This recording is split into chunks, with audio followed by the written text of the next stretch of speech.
தமிழ் சினிமாவில் குறுகிய காலத்திலேயே முன்னணி நடிகர்களின் படங்களில் நடிக்கும் வாய்ப்பை பெற்றவர் கீர்த்தி சுரேஷ். இவர் பழம்பெரும் நடிகை மேனகாவின் மகள்.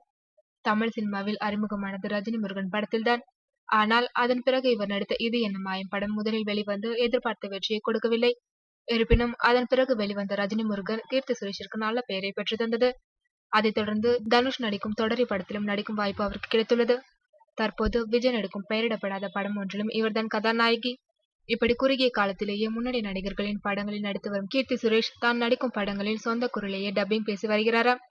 தமிழ், மலையாளம் ஆகிய 2 மொழிகளிலும் சரளமாக பேசும் திறமை கொண்ட கீர்த்தி சுரேஷ் 2 மொழிகளிலும் இவர் நடிக்கும் படங்களுக்கு இவரே டப்பிங் பேசுகின்றாராம். இதனாலேயே தயாரிப்பாளர்களின் முதல் தேர்வாக கீர்த்தி சுரேஷ் இருக்கின்றார் என்றும் கூறப்படுகிறது.